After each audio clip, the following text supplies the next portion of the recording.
convaincu de l'urgence de donner un nouveau départ à l'État de EMI, moi, Coumba Ndir, je me suis portée candidate aux élections du chef du gouvernement de EMI. Si je me présente, chers compatriotes, ce n'est pas pour vous diriger, mais pour agir avec vous en défendant nos causes les plus nobles. Dès l'instant où notre candidature a été validée, mon staff et moi avons commencé à travailler pour que vos attentes soient exprimées et vos voix entendues. Le nom de notre parti en est une parfaite illustration. Tak Diop. Pourquoi? Tak qui en un wolof profond veut dire assembler ses bagages, bien s'outiller. Et Diop qui est une invitation à l'action.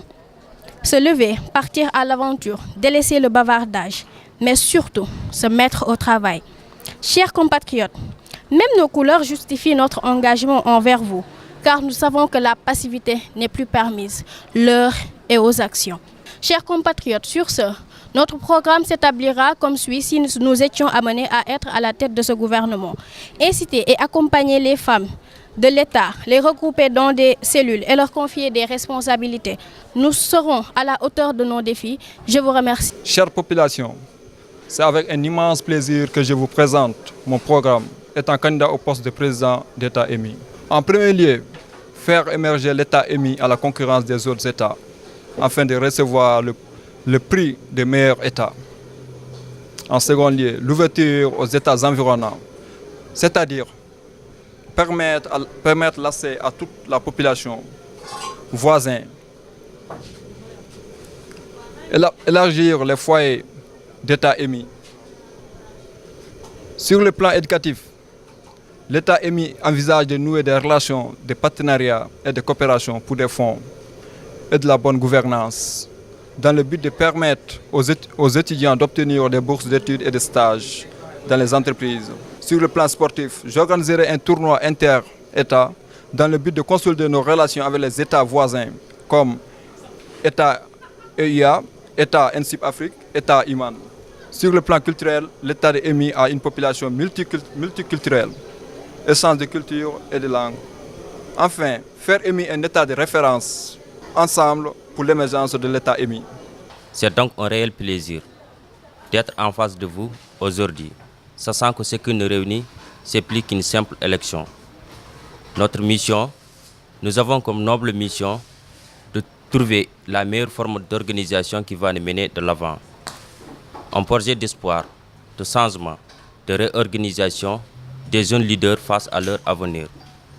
Mesdames et messieurs, mon programme tourne autour de 3 points, à savoir créer un bureau de parents d'élèves pour la bonne suivi des étudiants, un tournoi de génie en herbe, une bibliothèque à l'État EMI, plan social, des espaces d'adaptation pour les étudiants, revoir la date de limite des paiements. Mesdames et messieurs, je vous remercie, j'ai besoin de votre appui.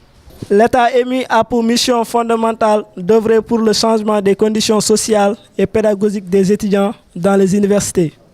Étudiants de l'État EMI, soyons conscients que l'université doit prendre en compte les nécessités et de protéger les étudiants contre les dangers du monde intellectuel.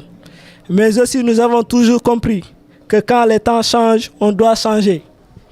Nous devons encore agir tout en sachant que les victoires d'aujourd'hui ne seront que partielles et demain serait une occasion pour donner des solutions définitives aux problèmes des étudiants de notre État EMI, tels que offrir des supports de cours, assister mes frères et sœurs, pérenniser les acquis, à savoir l'organisation de la journée d'intégration. Chers frères et sœurs de l'État EMI, nous sommes au sommet de nos ambitions. L'intérêt collectif ne doit pas priver au détriment des intérêts crypto-personnels. Cet État ne peut réussir que si toutes les énergies intellectuelles à la base soient au rendez-vous et s'orientent vers des progrès rentables dans un esprit collectif. Ensemble, je vous invite à se joindre à nous pour la construction de l'État EMI.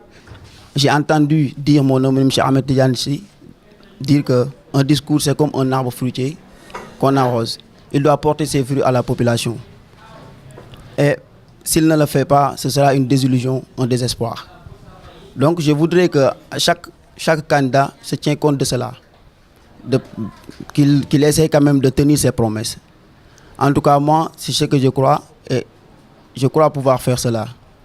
C'est pourquoi je tiens à faire un discours qui est social, mais aussi éducatif. Parce que je veux que aussi, j'ai vu que l'État émis est en train de faire un travail remarquable à propos du côté social. Il a permis à beaucoup d'élèves quand même de goûter dans le monde professionnel. Et je salue cela. C'est pourquoi aussi moi, je me porte candidat pour essayer quand même de pérenniser cela. Si je me nomme président, Inch'Allah, j'ai des politiques à appliquer et à concrétiser, Inch'Allah. Je veux que vous votez pour moi. Réfléchissons sur les finalités, sur les notions de bien, sur les conditions d'une bonne vie. L'éthique, mon idéal, mon parti. Madame, mademoiselle, monsieur, bonjour. À la différence des autres candidats, je suis un jeune qui a de la dynamisme et de l'ambition pour vous. Ayant été président d'un État, je me crois capable de répondre à ma mission de président. Certains se demandent pourquoi moi, parce que je suis Aimé Césaire, je suis la bouche des malheurs qui n'ont point de bouche, je suis émis. Et comme un adage le dit, l'homme qu'il faut à la place qu'il faut. Et je pense fort bien que je suis celui qu'il faut pour ce poste de président d'État d'Émi. Yes, I can. Je ne le nie pas, car machallah, alhamdulillah, je peux le faire. Merci de votre aimable attention. Agréable journée à vous, que de bonnes choses. Il m'est choisi l'ainsi honneur de prononcer devant vous aujourd'hui ma candidature au poste de chef de gouvernement de l'État émis. Vous vous demanderiez bien pourquoi ma candidature? Eh bien, chaque citoyen a le devoir de participer activement au rayonnement de son pays, de sa commune, de son arrondissement. Ainsi, d'ailleurs, l'adage le dit si bien, chaque peuple est à l'image de sa jeunesse. Voici tout simplement ma vision, notre vision. Mesdames, Mesdemoiselles et Messieurs, chers compatriotes étudiants, si vous me faites confiance, j'établirai un programme bien défini avec mon staff. Chers étudiants, si vous nous faites confiance, mon gouvernement et moi, nous mettrons en place un administrateur au sein de notre page Facebook de EMI afin qu'il y ait plus de renseignements, plus de méthodes et même des cours pour établir une meilleure vision de notre État. Enfin, le plus important, ce serait de chercher des emplois, des stages aux étudiants afin qu'ils puissent exprimer leur savoir-faire au sein des entreprises. Mesdames, Mesdemoiselles et Messieurs, chers étudiants, je ne saurais terminer sans pouvoir vous remercier d'avoir sacrifié un peu de votre temps pour nous prêter une oreille attentive. C'est avec nous que l'excellence se fera et c'est avec nous que le changement aura lieu. Merci.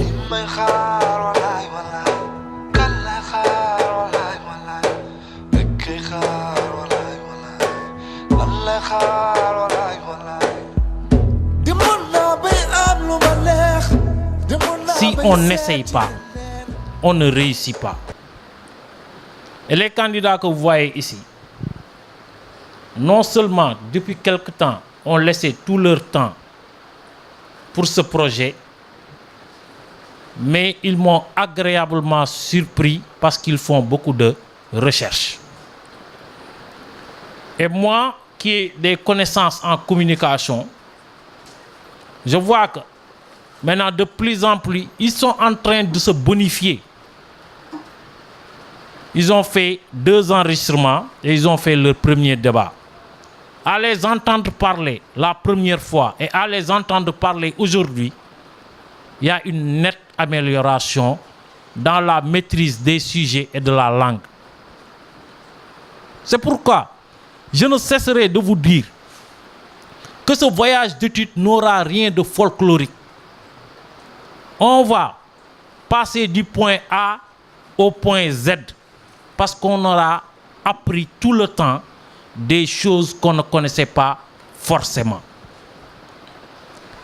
Les jeunes que vous voyez ici sont en train de s'initier à gérer un staff, à manager un groupe et à convaincre un électorat. C'est très important dans la vie. Parce que quand vous irez en entreprise, si vous ne savez pas séduire, si vous ne savez pas convaincre, soyez le meilleur élève, le meilleur étudiant de cet institut. Quand vous serez devant celui qui doit vous prendre dans une entreprise, vous recruter, si vous ne le convainquez pas par la parole, ce n'est pas par les notes. Soyez le premier de cette école avec une moyenne de 18. Si vous êtes devant le recruteur, vous ne savez pas parler, vous ne savez pas convaincre, on ne va pas vous prendre. Donc, ce qu'ils sont en train de faire vous interpelle vous aussi. Vous devez apprendre à mieux communiquer. Parce que si on ne communique pas bien, on ne convainc personne. Ils ont fait des propositions. Mais la lacune que j'ai décelée, c'est que vous ne gérez pas votre temps. Et le temps, il faut savoir le gérer. Vous allez dans une entreprise, en séance de recrutement, on vous dit présentez-vous en 1 minute 30. Vous devez savoir vous présenter en 1 minute 30. Gérez désormais votre temps. Et sans transition, on passe au deuxième thème. Qu'est-ce que vous proposez à tous ces jeunes-là qui vont sortir avec leur diplôme, sachant que l'État ne va pas tous nous prendre? On avait commencé de l'autre côté, ils vont avoir l'avantage de finir. Puisque vous aviez été la dernière, mademoiselle Modi Gueye, Fatou, vous allez être la première. Il faut que nous pensions en tant que jeunes, mais aussi en tant qu'adultes, pour voir les futurs de nos projets. Savoir comment faire pour amener une meilleure amélioration pour nous, mais aussi pour nos petits frères, pour l'avenir à venir. Nous devons coûte que coûte faire de sorte pour inciter la jeunesse à aimer son pays. Qu'est-ce que j'appelle inciter la jeunesse à aimer son pays? C'est sans doute le sens du devoir, le sens du patriotisme. En tant que professionnel, chacun de nous est acteur de son propre destin. Pour l'immigration clandestine, je pense que pour la solution, l'État devrait mettre l'accent sur ça, c'est-à-dire de donner aux jeunes gens, aux jeunes chômeurs du travail afin d'éviter cette immigration. C'est le déplacement de population d'un pays vers un autre pays sans l'autorisation de l'État. Ou l'immigration illégale ou parfaite immigration irrégulière. À l'entrée illégale, illicite ou discrète sur un territoire national à l'étranger n'ayant pas réalisé les formalités attendues. Qu'est-ce qui a amené l'immigration clandestine d'abord? Avant d'aller aux solutions, qu'est-ce qui est à l'origine de l'immigration clandestine? C'est le désespoir. Il n'y a pas de boulot ici. Il y a trop de chômage. C'est ce qui est à l'origine de l'immigration clandestine. Selon l'Office national de la formation professionnelle, 85% des emplois se meuvent dans l'auto-emploi. Qu'est-ce que l'auto-emploi d'abord? Donc, excusez-moi, j'avais pris des notes. Ça traduit la situation d'une personne en activité qui ne travaille pas en temps plein. Je donne l'exemple le plus banal ou bien terre à terre, le Café Touba. Moi-même, j'ai créé de l'emploi dans mon quartier. Je vous ai dit cela. Parce qu'il faut regarder la situation qui vous entoure. Cette politique ne veut pas dire être des ennemis. J'ai eu à le dire ce matin. Beaucoup de pays ont brûlé à cause d'une élection présidentielle. Et c'est des morts et des morts qu'on compte, des blessés et des blessés, des familles décimées, une économie en lambeaux à cause d'une élection présidentielle. Mais vous avez montré l'exemple dans la sportivité.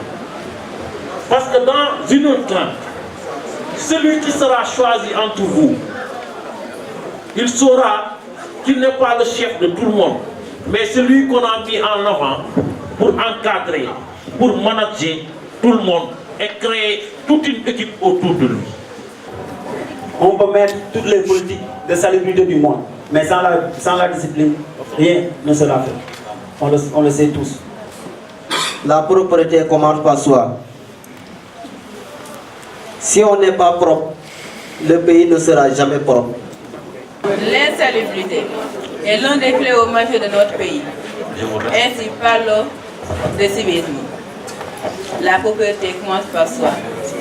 L'éducation familiale ne doit plus se limiter dans la maison, mais plutôt autour du quartier par des campagnes de sensibilisation. L'éducation morale et sanitaire ne doit plus se limiter à l'élémentaire, mais continuer jusqu'en troisième. Comme disait Socrate, s'occuper de son âme plutôt que de s'occuper de son corps. Et s'occuper de son âme revient à dire qu'est-ce que je dois faire et comment je dois le faire. Du coup, je vais me dire que je suis sur cette terre pour me changer. Elle a changé. Alors je serai utile pour mes frères et sœurs et pour l'humanité et devant Dieu. Et c'est là que commence la propreté. L'éducation civique est très important parce que je me rappelle quand j'étais en CM2, je veux dire que voilà, je vois que je suis très propre moi. C'est là que j'ai eu cette culture, je dirais bien, puisque ce que nous apprenions on appliquait cela en classe. On ne jetait pas de mouchoirs par terre, sinon on payait 50 ou 100 francs. On ne jetait rien par terre. On avait l'habitude de jeter nos bagages ou bien nos ordures dans les poubelles. Donc je propose, pour que le Sénégal soit parmi les pays les plus propres au monde, des installations de poubelles partout. Je dis bien partout. En commençant par soi-même, on peut avoir une propriété dans notre pays. Conscient de ce qui se passe au niveau du Sénégal, comme les maladies d'épidémie. Maintenant, on passe à l'acte final. Félicitations aux candidats. Je suis très content. Comme M. Khan l'a dit tout à l'heure, je souhaite aussi féliciter tous les candidats par rapport à la qualité de leurs prestations. Nous avons vu beaucoup de professionnalisme. M. Koulibaly l'a dit tout à l'heure. Je ne sais pas si vous avez des mentors. Et si vous en avez, je pense qu'ils ont fait du bon travail. Et vous avez montré réellement que EMI peut compter sur vous. Les étudiants qui ne sont pas de l'établissement ne peuvent pas, ou bien les gens qui ne sont pas des étudiants ne peuvent pas voter. Koumba Pouy, Koulay Sow.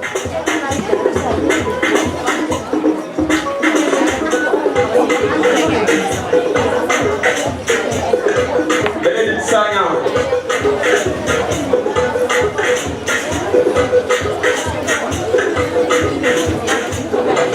Pignay.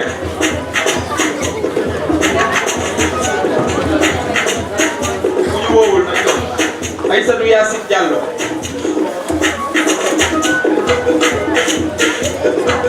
Aïssatou Yassine Diallo. Aïssatou Yassine Diallo.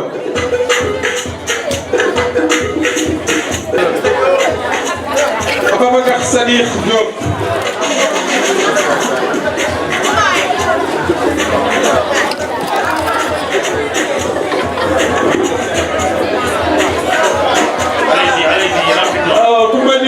Mame Diarra Fam.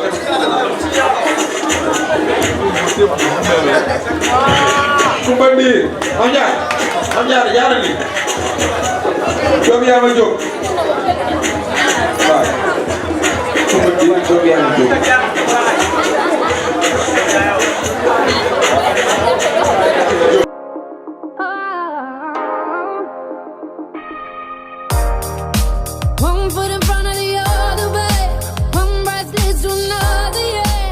Nous avons eu 123 bulletins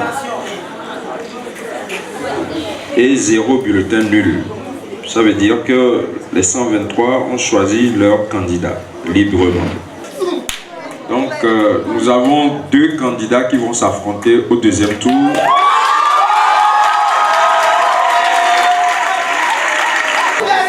Il s'agit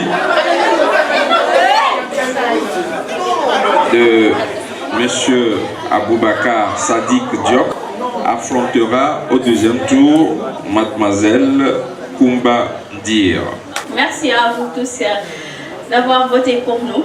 Donc, je n'ai même pas les mots, je m'y attendais vraiment pas.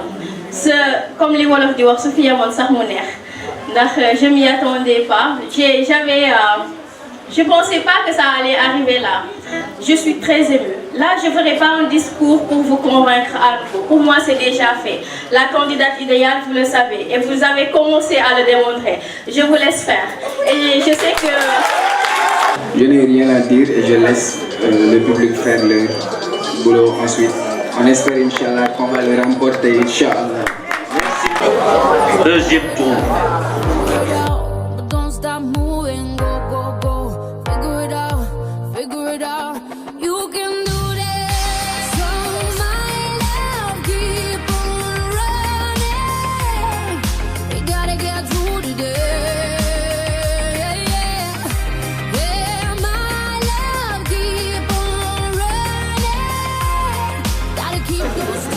Quel que soit le gagnant ou la gagnante, toutes les forces vives d'EMI vont le soutenir. Et je souhaite dire que Koumba Ndir, qui sera la présidente de l'État EMI,